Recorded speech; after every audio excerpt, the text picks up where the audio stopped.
This is Linda Burton. And this is Joseph Burton with Fighting to Stay Married. Today we're going to talk about first holidays. Our first holiday together was actually your birthday. Okay. And so we wanted to talk about first holidays because that is usually the hardest one, and it kind of sets what's going on. In our case, our first holiday was Joe's birthday. And I invited my parents and his parents over for his birthday. Now, back then, I did not know how to cook. And I remember trying to make a birthday dinner for all of us to eat together. And I had to have help from both parents. So it was 3 women in the kitchen cooking a birthday dinner.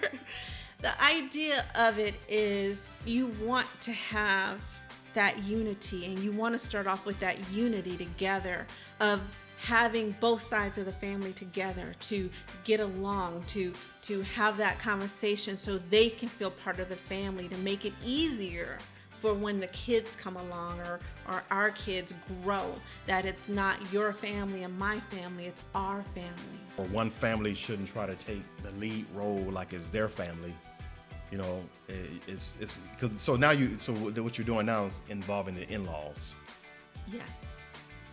And with the in-laws is taking your place of being part of the family, but not ruling the event of what's going on for the new bride or and groom. In our case, we are in-laws now.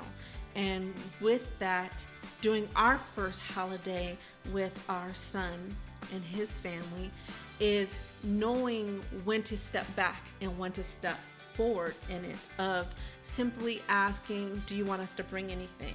And they said no, so we did not bring anything. Yeah, because usually when you have been around the block a few times in your experience, like, oh, no, you're supposed to bring this, that, and do they have this and do they have that?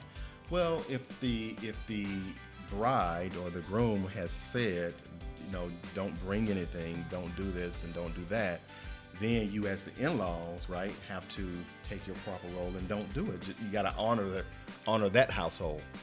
As well as, in my case, when we did our first anniversary, I really, truly did not know how to cook. And I needed help. Well, she needed help. So in that case. And I asked for help, and they stepped up and helped.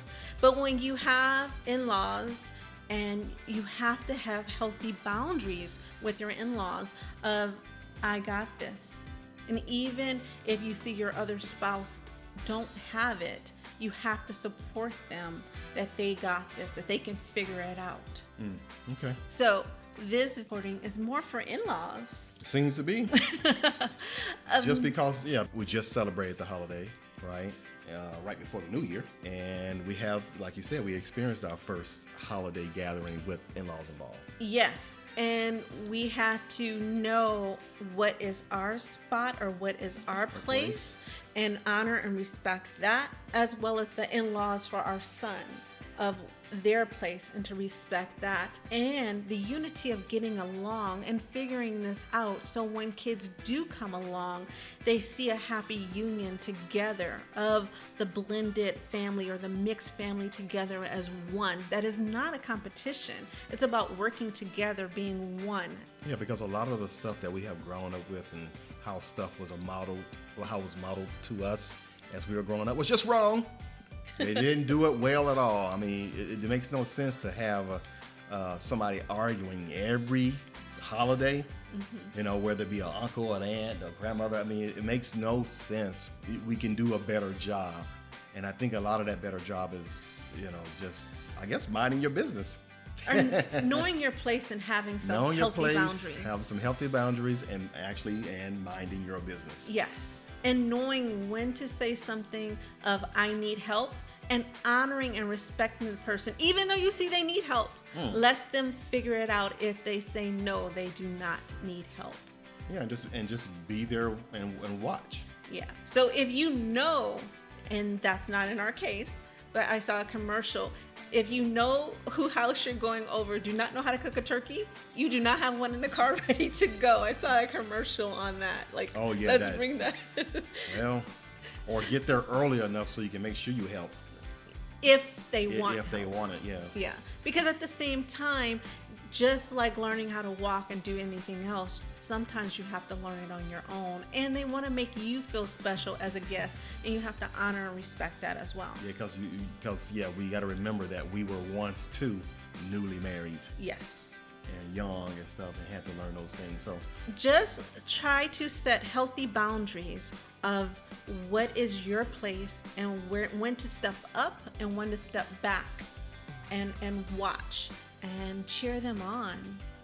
yeah, because in-laws can be a missile, if I will. It could be an external factor that comes in and try to attack that union, right? Not on purpose. I don't believe they do it on purpose. And it's right, and it could be unintentional, but that's a missile that could be shot towards the marriage, and Of they don't just even realize trying it. to show the love, like, Trying to show I'm the trying love. to protect you, and I don't want you to struggle, and I don't want that for our child, and you're actually doing more harm than good. Correct. Yeah. So I think that's good advice in protecting that union. Don't forget to subscribe to the YouTube channel, and we will see you next time.